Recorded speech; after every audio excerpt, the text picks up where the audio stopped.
हरिये परमात्मा ने प्रेम न क्लेश नाशाय गोविंदाय नमो नमः गोविंदाय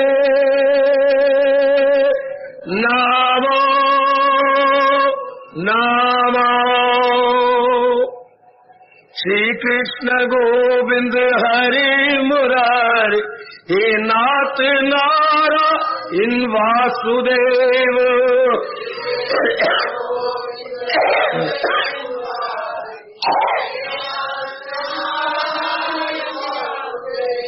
आओ मिलके बोलेंगे नाथ नारायण वासुदेव। आओ प्रेम से बोलेंगे नाथ नारायण वासुदेव। जय हो जय हो जय हो श्री कृष्ण गोविंद हरि मुरारी हे नाथ नारायण वासुदेव।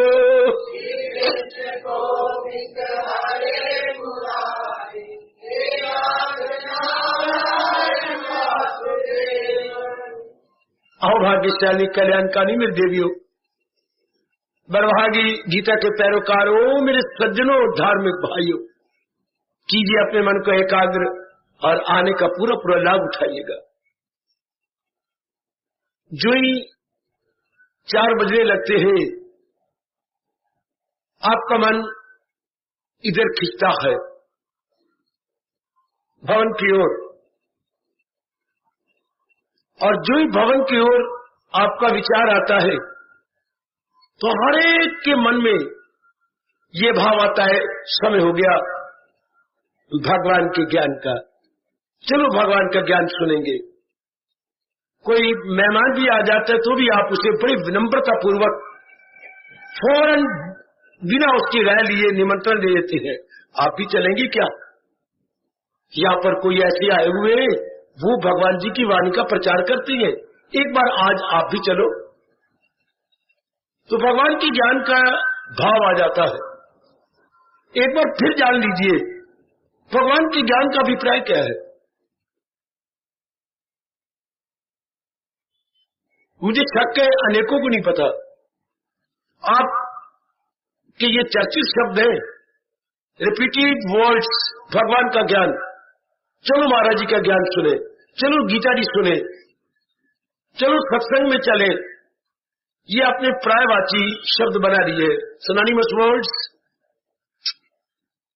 और एक बार फिर बताऊंगा आपको एकाग्रता पूर्वक, माताओं बेटियों बुजुर्गों और भाइयों, एक बार फिर सुनो।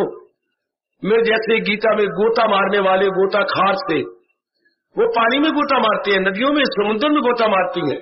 हम लोग भगवान के ज्ञान में गोता मार रहे हैं, हम भी डाइव डीप कर रहे हैं, डाइव डीप, बड़ी गहराई में जा रही है जितनी शक्ति भगवान ने दी है। और जरा बताऊं ज्ञान का अभिप्राय क्या, विशेषकर गीता ज्ञान का मतलब क्या है। बड़े ध्यान से, बहुत ध्यान से खींच लो अपना मन चारों ओर से। गीता ज्ञान का अभिप्राय क्या है? असलियत की पहचान, वास्तविकता की पहचान, to know the reality, to know the reality, to understand the reality, to understand the reality. फिर मैं आपका ध्यान आकृष्ट कर रहा हूं। वास्तविकता की पहचान, यथार्थता की पहचान, हकीकत की पहचान। अब फिर प्रश्न खड़ा हो गया, तो वास्तविकता क्या है? और बहुत अच्छे, कई जन्मों के बाद यह प्रश्न खड़ा होता है, हकीकत है क्या, वास्तविकता क्या है? बहुत अच्छे।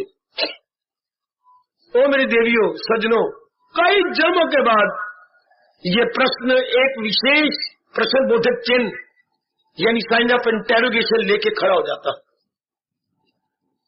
फिर आपकी रात की नींद हराम कर देगा, दिन की भूख बहुत कम कर देगा, आपका समाज में मिलना जुलना बहुत कम हो जाएगा। आप हारे हुए ज्वारी की तरह एक हाथ के बना करके ये एक हाथ को बना लेते हैं आप मेज, और एक हाथ का सहारा लेकर के सोचने की मुद्रा में लग जाते। ये होती है मनन की मुद्रा, मनन मुद्रा। हम मजबूर हो जाते हैं विचार करने के लिए। कोई भी जो संसार की चीज टिकी हुई नहीं है, हर चीज ने यही पाठ पक्का कर रखा है। आया राम गया राम, आया राम गया राम, आया राम गया राम, आया राम गया राम। जिधर भी आप नजर मारेंगे, मेरे साथ शामिल रहना, देवियों मेरे साथ शामिल, मैं आपको वास्तव की पहचान कराऊं। वास्तवता है क्या?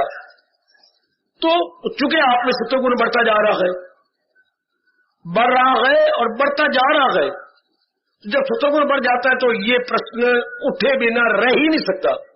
इस संसार में कोई चीज भी टिकी हुई नहीं है। जिधर भी आप नजर मारती हैं, इधर पूर्व में नजर मारती हैं, पश्चिम में नजर मारती हैं, इधर आपका उत्तर में नजर मारती हैं, पीठ के पीछे दक्षिण में नजर मारती है, तो सारी चीजें चलायमान है। माँ जी की ओर से कभी काले खाता आ जाते हो, मर गया, मेरी नानी मर गई तो मेरा नाना मर गया, तो मेरा मामा मर गया तो मेरे एक मामा चलायमान है, एक मामा अस्पताल में पड़ा हुआ है, एक मामे का एक्सीडेंट हो गया, शाबाश शाबाश शाबाश। वो मेरी माँ की बहना मर गई है, तो पिताजी का भाई चाचा मर गया, वो मेरे पिताजी का बाप और पिताजी की माँ, मेरी दादा दादी मर गई। आए दिन काले खत काले खत काले खत, कोई भी चीज टिकी हुई दिखाई नहीं देती। और कोई नहीं मरेगा माँ बाप की ओर से तो हमारे गली वाले मर जाएंगे, शाबाश। और कोई नहीं मरेगा तो हमारे घर में जो जिंदा उनमें से कोई न कोई चल बसेगा, वो शाबाश। कभी पक्षियों के दूसरे घोंसलों में से उड़ते हैं और वो कबूतर कूदती हैरानगी से देखते रहते, उड़ते जा रहे हैं, और कभी जो कबूतरी के पास बैठा था कबूतर वही उड़ के चला जाता। वाह! तो सारी चीजें जा रही है, तो आप में रजोगुणी में नहीं, क्योंकि रजोगुण में कामनाएं, वासनाएं, इच्छाएं, लेना है, देना है, राग है, द्वेष है, उसके मन में बड़ी बेचैनी, उसमें ये सवाल उठ खड़ा ही उठ नहीं होता। आप में जिनमें रजोगुण घटता जा रहा है, सतोगुण बढ़ता जा रहा, ये प्रश्न उठे बिना रह नहीं सकता। वास्तविकता क्या?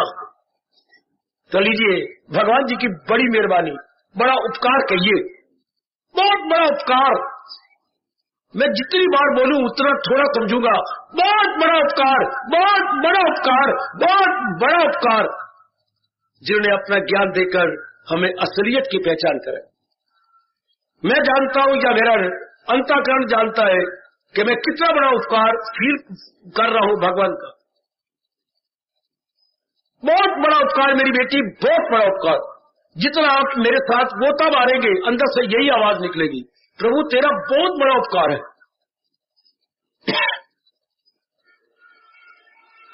जिन्होंने अवतार लेकर के जिज्ञासु इंसान को, जिज्ञासु जिसके मन में फीलिंग है व्हाट द वर्ल्ड इज, उसको युक्ति युक्त उत्तर दिया। Answer with argument, logically answer. बच्चे युक्ति युक्त प्रत्युत्तर। ये नहीं कहा कि मैं लॉर्ड कृष्ण हूं, मैं जो कह रहा हूं मान जाओ, ये मोहम्मद रसूलुल्लाह कह सकता, ये आपके ईसा मसीह कह सकते हैं, world my father and my self is one, what it is right believe me. भगवान ने ये नहीं कहा मैं 16 काल अवतारी हूं और संपूर्ण अवतारी जो कुछ कहता हूं मान जाओ, नहीं, दलीलें देंगे आपको ताकि आपकी बुद्धि का विकास हो जाए। जब कोई दलीलें देके आपको सहमत करेगा, आपकी समझने की नाड़ियां, अंडरस्टैंडिंग वेन्स क्या कर जाएंगी, डेवलप कर जाएंगी। और वैसे कोई जबरदस्ती मना लेगा, मानते हो नहीं, वो तो आपकी बुद्धि डल हो जाएगी। अगर कोई लड़का सोच करके विचार निकालेगा, बुद्धि खुलेगी, और खुलासे से नकल मार लेगा तो बुद्धि नहीं खुल सकती। खुलासे का नुकसान ये होता था कि हम अपनी ओर से दिमाग ही लगाते थे, बुद्धि नहीं लगाते थे, किसी के लगे हुए दिमाग का लाभ उठाते थे। ये तो बात गलत होगी। फिर खुद निकाले थे ये सवाल, और जब देखा कि मेरे से नहीं निकला, तब खुलासे की मदद लेनी चाहिए। गुड। आइए मेरे बच्चे, भगवान का बड़ा भारी उपकार जिन्होंने हमें ये ज्ञान दिया और असलियत की पहचान करा दी। असलियत की पहचान अब ऐसी संसार है, इस संसार में संसार नाम एक शब्द में बताइए, संसार किसे कहती है? एक शब्द, दो नहीं। परिवर्तन का नाम संसार। और आगे बढ़ो। चलायमान का नाम संसार। और आगे बढ़ो। अनित्यम का नाम संसार। और बढ़ो आगे। आगे बढ़ तो दोनों कदम आगे निकालो। हाँ जी, व्यवहार, व्यवहार का नाम संसार। और आगे बढ़ो।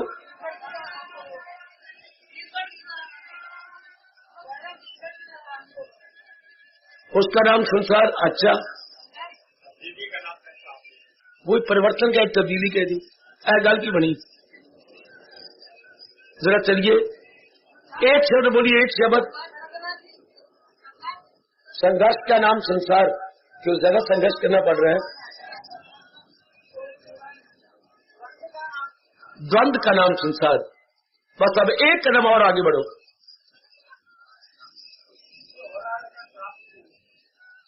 इसका नाम संसार है। मां दे पुत्रा।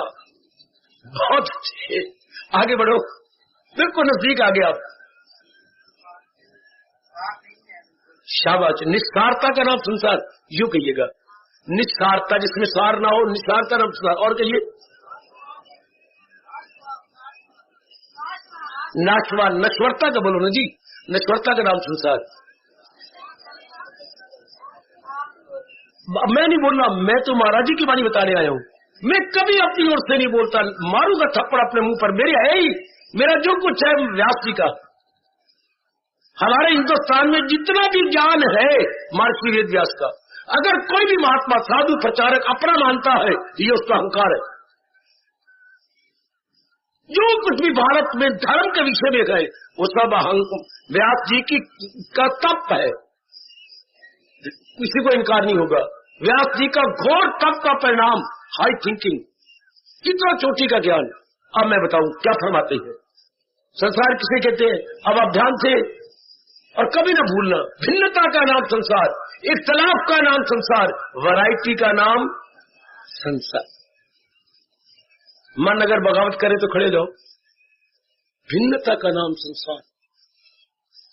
भिन्न भिन्न प्रकार की चीजें, भिन्न भिन्न प्रकार के प्राणी, भिन्न भिन्न प्रकार का आपके घर में जो है, आपकी बहनें थी, आपके पिताजी थे, माता जी थे, भिन्न भिन्न प्रकार के। तो व्यास जी ने कहा संसार नाम भिन्नता। इसके बाद जो मर्जी कहिए, अनित्यता, नश्वरता, चलायमानता, पहले बोलना पड़ेगा वैरायटी। वैरायटी का नाम संसार है। वैरायटी का नाम संसार है। रजोगुणी कहते हैं variety is the source of life. Variety is the source of life, अर्थात भिन्नता संसार हमारे जीवन की चटनी है। जीवन में बड़ा मजा आता है भिन्नता। सतोगुणी कहते हो तुम बड़े मूर्ख हो जो ये बोलते हो। सतोगुणी क्या कहता है? रजोगुणी तो ये कहता है variety is the source of life. सतोगुणी क्या कहता है? ये बुद्धि खुलती है इस तरह। ये तो रजोगुणी के उद्गार है ना कि क्या भिन्नता का नाम संसार है। भिन्नता एक जीवन की चटनी है। भिन्नता जीवन की चटनी, मजा आता है।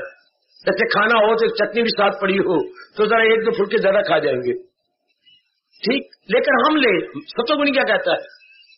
क्या भिन्नता, क्या अनेकता में एकता का नाम संसार है।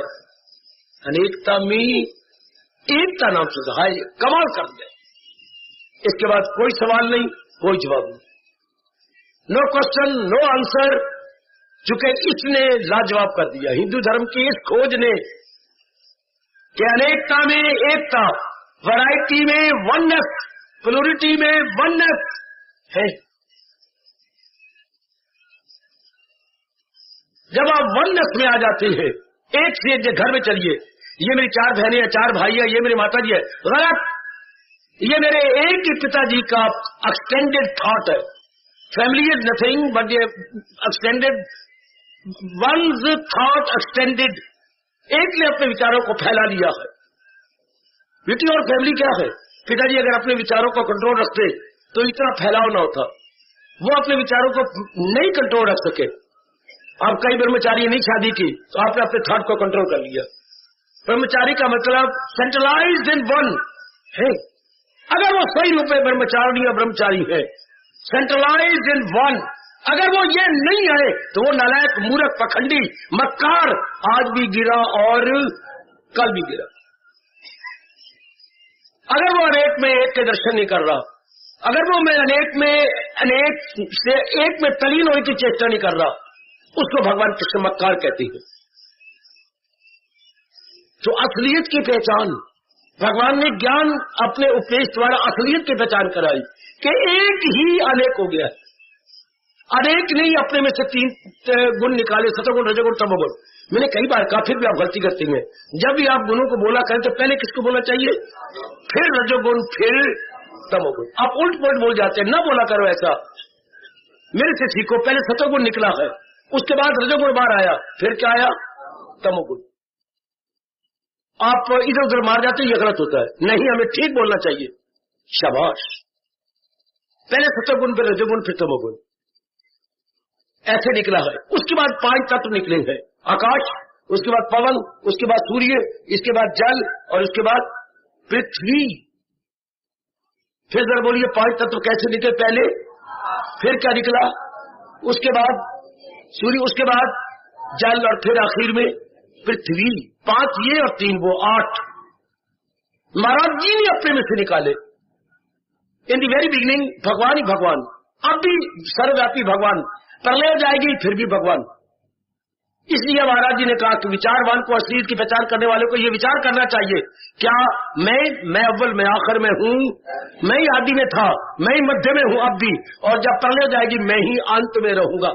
I am the beginning, I am in the middle and I am in the end. तो फिर वास्तविकता, हकीकत क्या होती है?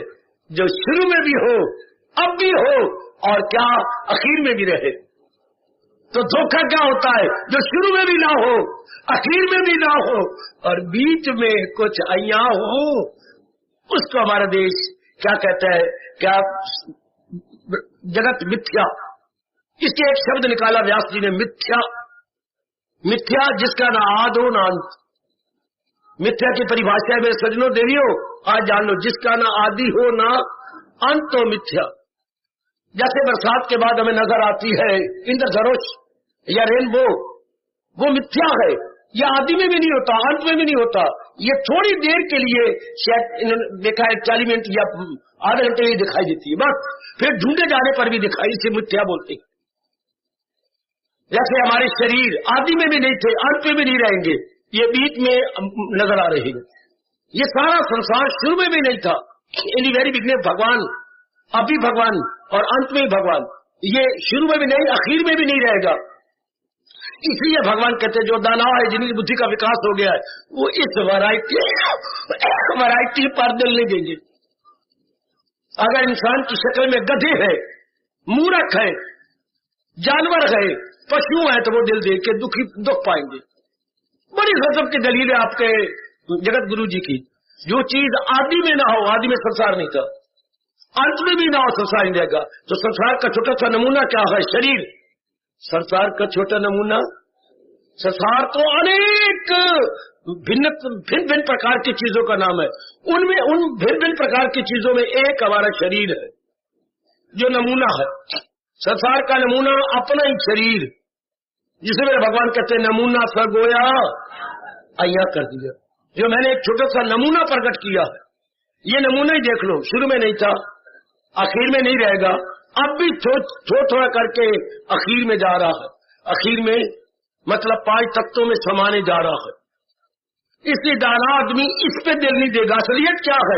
जो इसको चला रहा है, जिसने इसको बनाया है, हाय हाय, जो चला रहा है, हाय हाय, और जिसमें अंदर जीवात्मा समा जाएगी, वो असलियत। मैं अभी कह रहा था मेरे दिल में, सुनो, भगवान जी का बहुत बड़ा उपकार है, बहुत बड़ा उपकार। That which cannot be described, अनर्वचनीय, अकथनीय, अकथनीय, जो कथन में नहीं आ सकता, जिसको हम डिटेल में नहीं ले सकते। बहुत बड़ा उपकार भगवान का, जिन्हें असलियत की पहचान करवा दी। इस भिन्नता के अंदर वो एकता ही सच्चाई है। इस शरीर के कितने अंग, बाहर के 10 अंग है, अंदर बुद्धि है, मन है, चित्त है, अहंकार है, 14 अंग हो गए। पे रगे हैं, नाड़ियां हैं, रेशे हैं, कोई हड्डियां है, खून है, मज्जा है, वीर्य है, अंदर कई गैसेज है, कितने तत्व है अंदर, लेकिन इनमें सच्चाई क्या है? जिसके निकल जाने के बाद ये सारा सिस्टम सुम बकम दफ्तर गुम। इसका एक शब्द क्या होता है? सुम बकम दफ्तर गुम, एक शब्द, वन वर्ड। जब आत्मा छोड़ देती है शरीर को तो आखिर महापुरुष कहती है शरीर को यूं लेकर सुम बकम दफ्तर गुम। क्या कहेंगे हम इसको फिर? सुम बकम दफ्तर गुम, मृत्यु। मृत्यु ना कहा तो यूं कह दिया सोम बकुम। कब? जब आत्मा निकल गई, जब चेतन ने, शक्ति ने, दिव्य शक्ति ने, डिवाइन पावर ने इस शरीर को छोड़ दिया तो सोम बकुम दफ्तर गुम। शाबाश शाबाश। जैसे सारी छुट्टी हो जाए और आपने जितने भी है पीएन यानी आपके चपरासी स्कूल के बंद करके चले जाए, तब आप बाहर कह सकते हैं। बड़ा बड़ा चपरासी जो हेड पीएन है वो कह देगा सोम बकुम सकूल गुम, सोम बकुम सकूल गुम। तो आत्मा छोड़ दे शरीर को, सोम बकुम दफ्तर गुम। तो असलियत क्या हुई? जिसके निकल जाने के बाद शरीर की वैल्यू क्या रह गई? जीरो। और जिसके होने में शरीर हीरो। स्वामी जी ने ये अमेरिका वालों का था, जिसके होने से शरीर हीरो। और दो शब्दों ने घसम ढा दिया, ओए कमाल कर दिया मेरे सजनों। जिस आत्मा के होने से शरीर हीरो है और जिसके निकल जाने के बाद शरीर क्या हो जाएगा? जीरो। असलियत की पहचान अपनी भाषा में कहते हैं भगवान जी की शक्ति है, शरीर है शिव भगवान के समान, और निकल जाए आत्मा तो शरीर रह गया शव। हाय हाय हाय हाय, छोटी की मात्रा गिरा दो, शव मैंने लाश, शव मैंने डेड बॉडी। जब जा रहे हो शमशान की ओर, काफी भाई उसके रिश्तेदार मिलने जुलने वाले एडमायरर उसके पीछे जा रहे हो, तो अंग्रेजी में बोलते हैं फ्यूनरल प्रोसेशन, हम बोलते हैं शव यात्रा। और कुंदन लाल शव यात्रा में शामिल हो जाओ। आज मेरी मनोरमा बेटियों, शव यात्रा, ये शव यात्रा इंसान के शरीर की अंतिम यात्रा, शव यात्रा। कब पहले शरीर शिव था, अब शरीर भगवान ने शक्ति निकाली शव। तो असलियत की पहचान वही शक्ति जिससे खुदाई हुई, जो सारे जहां पे गई, यह है असलियत की पहचान। हमारे जैसे इसी ज्ञान को लेकर उसकी पहचान करने में लग गए हैं, उसी को रियलाइज कर रही है। दिन प्रतिदिन हम नजदीक जाते जा रहे हैं, अर्थात हम अंतर्मुखी होते जा रहे हैं। अब हम बार मुक्ता से नाराज हो गए, तंग आ गए। बार मुक्ता का मतलब होता है अधिकतम हमारा मन क्या हो, कामी हो, क्रोधी हो, लोभी हो। कामी प्लस क्रोधी प्लस लोभी is equal to out going tendency, is equal to बाहर मुक्ता। विवेकी, वैरागी और भक्ति प्रिय इज इक्वल टू अंतर्मुक्ता। हाय गए कैसे सार करीब निकाल दिए हमारे महर्षि वेद व्यास जी ने। तो महाराज असलियत के अज्ञान का मतलब असलियत की पहचान। कई सारी वैरायटी के अंदर इस भिन्न भिन्न प्राणी पदार्थों में एक भगवान की असलियत है। अगर कोई सार वस्तुएं संसार में है तो भगवान जी। अब जैसे मैं 2-3 दृष्टांत दूं, हमारे वेदों में ऋषि ने दृष्टांत दिए सार वस्तु के लिए। जैसे नाना प्रकार के अंगों के नाना प्रकार के जेवर बनते हैं, नाना प्रकार के अंगों के यहाँ गले का, आपकी कलाई का, आपकी उंगली की छाप, हाँ, ये नाना प्रकार के अंगों के नाना प्रकार के जेवर बनते हैं ना, हाँ। और नाना प्रकार के जेवर आपके सामने, इसमें सार क्या है? सोना। 3 दृष्टांत हमेशा याद रखना। नाना प्रकार के अंगों में नाना प्रकार के जेवर में सार क्या सरकार? अब चलो कुम्हार के पास, कुम्हार के चरण पकड़ लो और उनके सिर झुका दो और उसके हाथों को चूम लो। नाना प्रकार के इसमें मिट्टी के छोटे बड़े घड़े बनाए, उनमें दिवाली का दीपक भी बनाया, इतना छोटा। इतने कहां तो आपके प्याऊ के मटके इतने बड़े बड़े, अच्छा, और कहां दिवाली का इतना सा दिया जी, और इतने घड़े सुराहियां बनी पड़ी है, हाँ। इनमें सार क्या है? मिट्टी।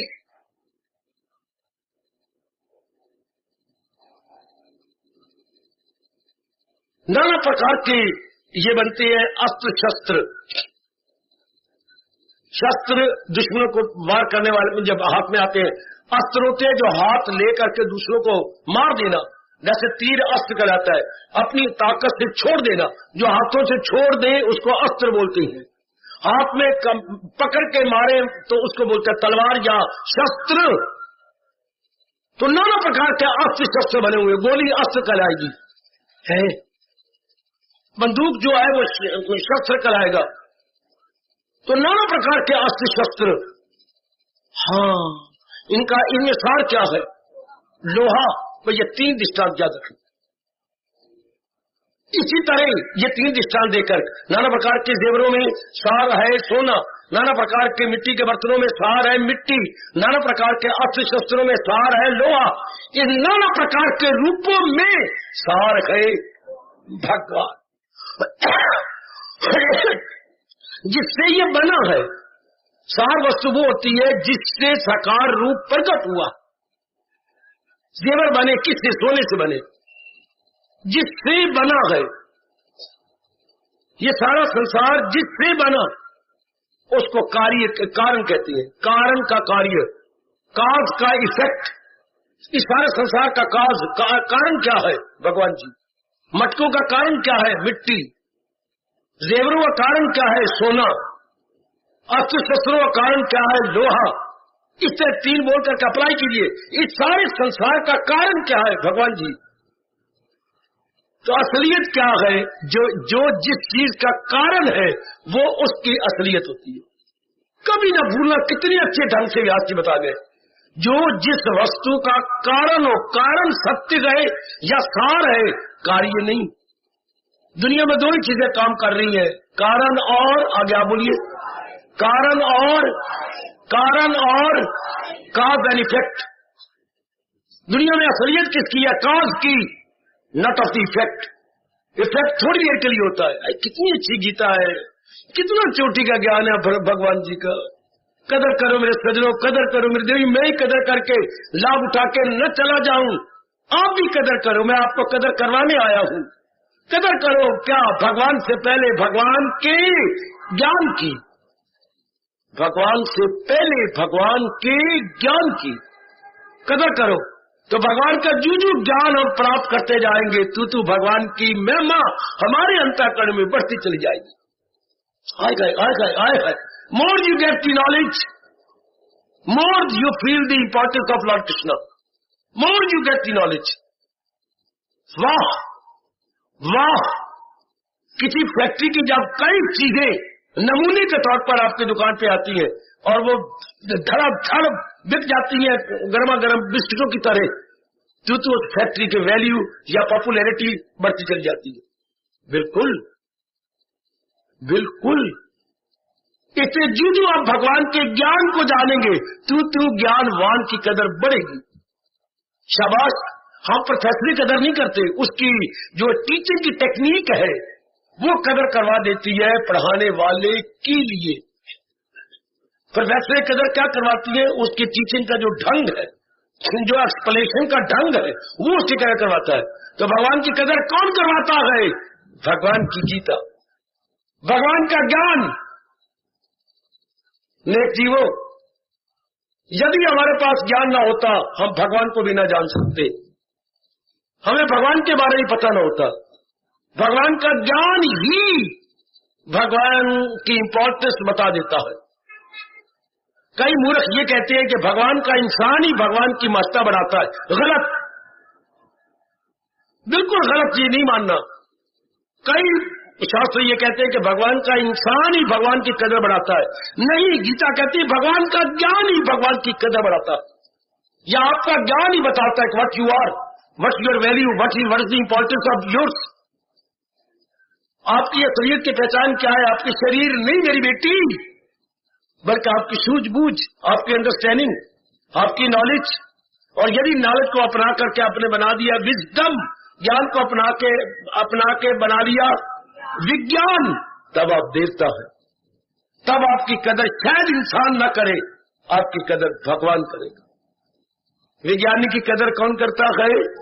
चूंकि विज्ञानी भगवान के योग्य बन जाता है। ओ मैं कुर्बान, ओ मैं कुर्बान, ओ मैं कुर्बान, ओ मैं कुर्बान। हाय, विज्ञानी की कदर कौन करता है? भगवान। चूंकि वो भगवान के योग ज्ञान को अपना लिया तो बन गया विज्ञान। आहा आहा आहा, शाबाश शाबाश शाबाश। आपने दाल बनाई, हाँ ठीक से पानी और दाल नहीं मिला,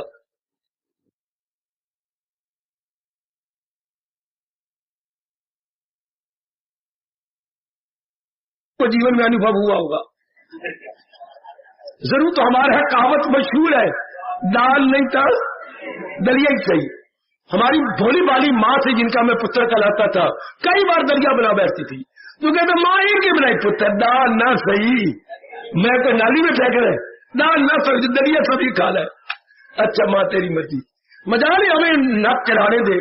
और माँ कोई दाल पुत्र मैं कब कह दी भैया दाल है, दलिया तो है ना, हाँ चलो इधर वो खा ले। मैं तो बड़ी कोशिश की थी दाल बनाने की, उसको बन गया दलिया, तो मैं क्या करूं? शाबाश, दाल नहीं तो दलिया सही। ये काका आज का इंसान बहुत अजीब हो चुका है। ये देवता बन जाता है यदि भगवान की वाणी को अपना लेता। आप चूंकि ज्ञान को नहीं अपनाया तो दलिया बना फिरता, अलग अलग उखड़ा हुआ बेचैन है, बेकरार है, जिसका बोलते टेंशन। तो भगवान का बहुत बड़ा उपकार है जिन्होंने हमें ज्ञान दे दिया। अपना लोगे तो बन जाएगा विज्ञान, नहीं अपनाओगे तो ज्ञान तो है ही। जैसे मां कहती है दलिया तो है ही, फिर फेंकने योग नहीं, खा लो दलिया, समझ के खा लो। बहुत बड़ा उपकार जो असलियत की पहचान करा दी। अब हम लोग जिसकी पहचान करते जा रहे हैं तो उस पहचान के नजदीक पहुंचते जा रहे हैं। इंसान को सदा रहने वाली शांति यानी permanent, eternal and premier happiness, शाश्वत और स्थायी शांति मिल जाती है जो वो क्या ज्ञान देने वाले के नजदीक पहुंच जाता। अब हमें ज्ञान मिल रहा है तो हमारा मन चारों ओर से हटता जा रहा है। जो भगवान के ज्ञान की समझ आती है, जिसका रिएक्शन क्या होता है, ज्ञान का रिएक्शन, ज्ञान का रिएक्शन क्या होता है बेटे? हुए हर चीज का रिएक्शन होता है, हर एक क्रिया कर्म की प्रतिक्रिया होती है, क्रिया की प्रतिक्रिया। तो जो भगवान का ज्ञान मिलता जा रहा है, इसकी प्रतिक्रिया क्या होती है? संसार से वैराग होता जा रहा है, संसार से मन विद्रा होता जा रहा है, संसार फीका पड़ता जा रहा है। जो भगवान का ज्ञान मिलता जा रहा है, संसार फीका पड़ता जा रहा, क्योंकि असलियत पता लग रहा है, संसार नहीं संसार के बनाने वाला। आए हुए कुर्बान हो कुर्बान, संसार नहीं संसार के बनाने वाली की असलियत। यह है बड़ा भारी उपकार भगवान जी का। जो आप ज्ञान को समझ रही हैं तो आपका मन भगवान की ओर, इधर संसार से अब टर्न हो गया, संसार को पीठ देते जा रहे हो, भगवान के सन्मुख होते जा रहे हो। और भी नियरर, स्टिल नियरर, मोर नियरर। शाबाश शाबाश शाबाश। और बिल्कुल नियरेस्ट हो जाए तो उसको बोलते हैं नेक्स्ट। फिर नर क्या है? नारायण के nearest mean next, next to God, next to God. ये भगवान का ज्ञान क्या है? असलियत की पहचान कराए। असलियत क्या है? भगवान। फिर हम संसार में निराले बन के रहेंगे, इसमें उलझेंगे नहीं, फंसेंगे नहीं, मरेंगे नहीं। परमात्मा करे जो आपको असलियत की पहचान अर्थात भगवान की पहचान होती जा रही है, आप उसको अनुभव करते चले। बहुत बड़ा उपकार है, मैं कहते कहते नहीं थकूंगा। मेरे अपने महाराज जी का अवतार लेके और ज्ञान देना बहुत बड़ा उपकार। जानेगा कोई माँ बाप की कदर माँ बाप के पुत्र धिया जानते हैं, और गीता की कदर हमारे जैसे रिसर्च करने वाले, खोजी गोता मारने वाले, गीता के प्रेमी जानती हैं कि गीता की क्या कदर है। शाबाश शाबाश। लैला की कदर मजनू से पूछो। वैसे तो राजा ने कहता क्या तेरी लैला है? सांवली काली सी, तू मेरे हरम में आ, मेरे रनवासे में आ, तुझे जो भी पसंद हो एक पत्नी बना ले। मजनू ने कहा अगर तू राजा ना होता आज तो मेरे से अपनी जान गवा बैठता। तू कहते मेरी लैला क्या है? अरे राजा, जवाब कितना सुंदर दिया, और राजा ने पैर भी पकड़े और छाती से लगा लिया। क्या कहा? अरे राजा, मेरी नजरों से देख ये मेरी लैला क्या है। क्योंकि उसी दिन से कहा जाता है ब्यूटी लाइज इन आईज। खूबसूरती तुम्हारे बोल में नहीं है, खूबसूरती तुम्हारी नजरों में रहती है। अगर कोई चीज आपको पसंद आ गई, हाँ, तो गधिया भी आपको बड़ी अच्छी लगेगी, बहुत अच्छी लगेगी। आहा, जो जिसको भाए वही उसकी चाह, कि मक्खी भी गोबर पे है बादशाह। वरना गोबर है क्या, पर मक्खी को पसंद है, उसके लिए गोबर ही सब कुछ है। जो गीता को जानते नहीं, ना भगवान को अवतार मानते हैं और ना गीता में गोता मारा है, उन्होंने की पता। जो गीता के प्रेमी नहीं बने, गीता में गोता नहीं मारा।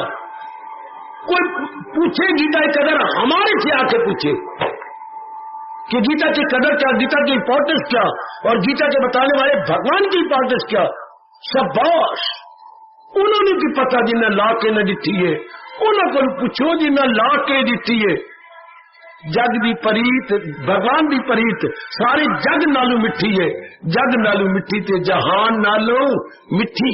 उन्होंने की पता जिन्हें ला के न, उन्होंने की पता जो सारा दिन काम में, क्रोध में, लोभ में, अहंकार में भागे फिरते, कुत्ते बन के कुतियों के पीछे, सोनी सुंदर लड़कियों के पीछे चक्कर काटते फिरते सारा दिन, उनको क्या पता।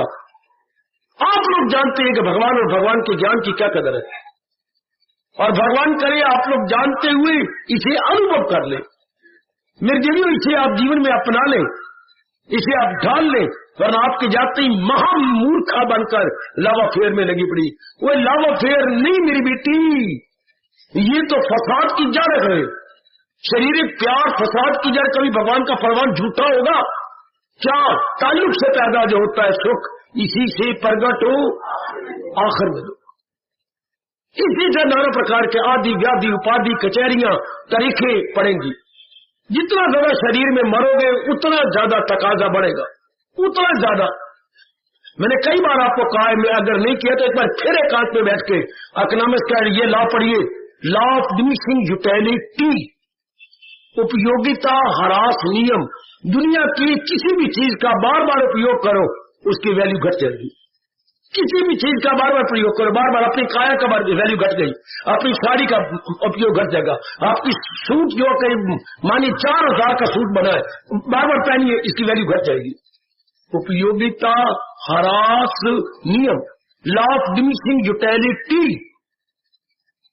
वो डिमिनिश कर जाएगी उसकी यूटिलिटी, संसार की ये चीजें। और भगवान के ज्ञान को जो जो जानोगे इसकी वैल्यू और बढ़ जाएगी। ये उल्टी बातें हैं। भगवान और भगवान के ज्ञान की वैल्यू बढ़ जाती है, जो हम इसमें गोता मारते हैं। संसार की चीजों में जो जाएगा तो वैल्यू घटती जाएगी, क्योंकि उसका परिणाम में दुख है, परिणाम में तब्दीलियां है, परिणाम में क्या है? नश्वरता, नाश।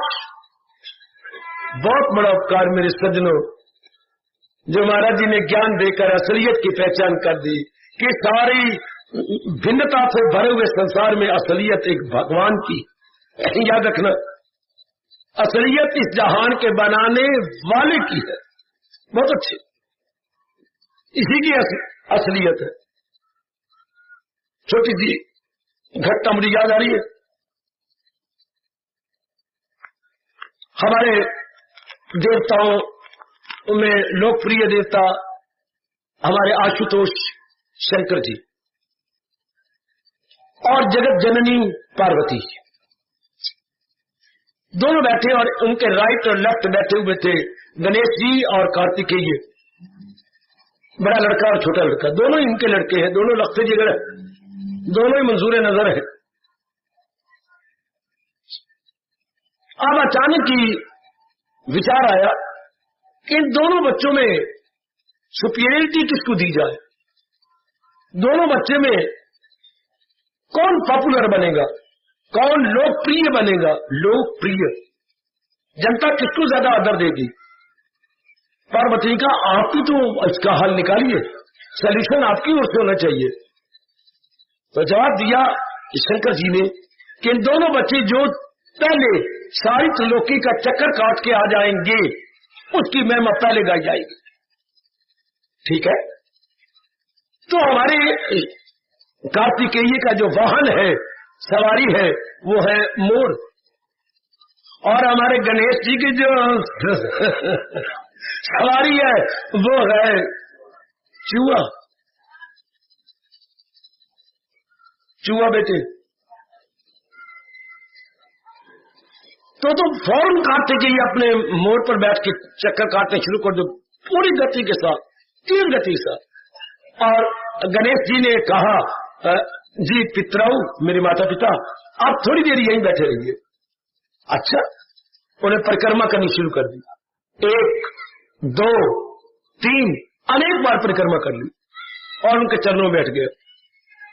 थोड़ी देर बाद धोबी चक्कर काट के आ गया और इसने मोटी तोंद वाले को अपने पहले बैठा हुआ देखा। और तुंदोल तू गया भी है कि ये बैठा रहे? अगर तो मैं तेरी तरह मूर्ख बनता तब तो मैं जाता, पर मैं तो तेरे से सियाना हूं। गणेश जी ने कहा, मैं तो गया ही नहीं। लो, मैं तो लोग के कई बार चक्कर काट के आ गया, कई बार। कैसे? ये सारा संसार बनाने वाला कौन है? क्या हमारे पिता नहीं? क्या तू शंकर को भगवान ही समझता अपने पिता को? क्यों नहीं? तो ये भगवान है तो ये सारा संसार बनाया किसने? इन्होंने।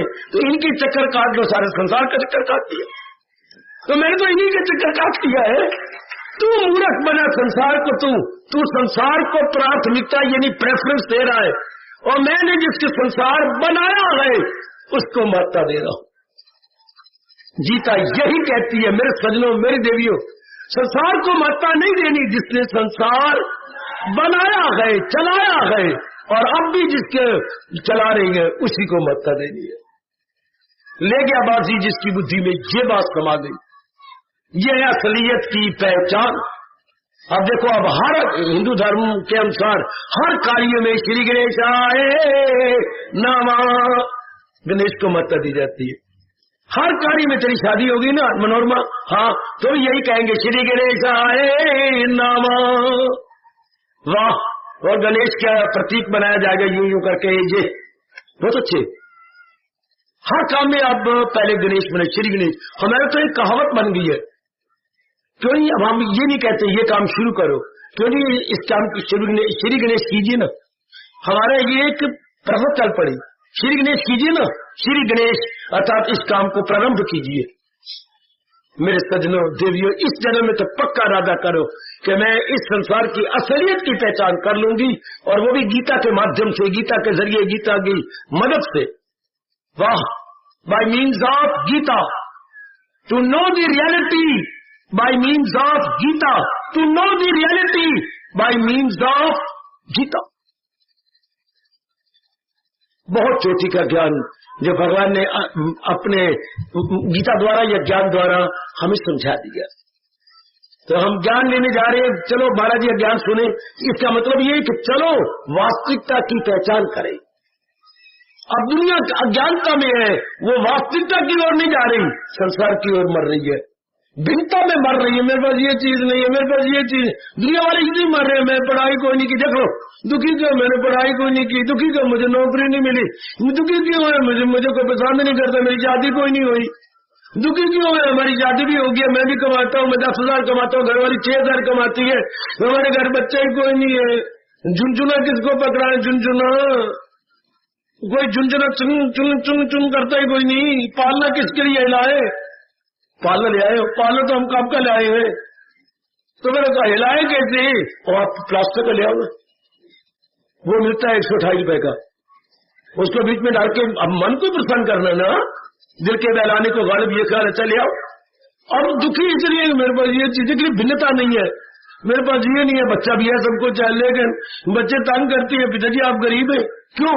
आपके घर में टीवी नहीं है, हम पराए घर में जाते हैं, देखने नहीं दे, जाओ जाओ बड़ा रश हो गया, हम गरीब है। अब माँ बाप कहती है हमें नींद नहीं आई जब हमारी मुन्नी ने ये कहा, पिताजी हम गरीब है इसलिए हमारे पास टीवी। बच्चों को पता ही नहीं हम गरीब है कि अमीर है, उनके पास रंगीन टीवी, हमारे पास तो है ही कोई नहीं, हम गरीब है। ये मालिक मकान में तंग करने आता है, पिताजी आप तो नहीं मकान बनाते जैसे कि मनोरमा के पिताजी बना रहे हैं, हम गरीब है। हम क्यों रोते हैं कि हमारे पास ये चीज नहीं, ये चीज नहीं, ये चीज नहीं, ये चीज नहीं। देखो हमने माता जहान को दे रखी है, जबकि आप जैसे नेक जीव महत्ता दे रही और पूरी दे देंगे जहान बनाने वाले। बस वो तर गए और तार गए जिन्होंने जहान को महत्ता न दी, जहान बनाने वाले को महत्ता। हार्दिक आशीर्वाद।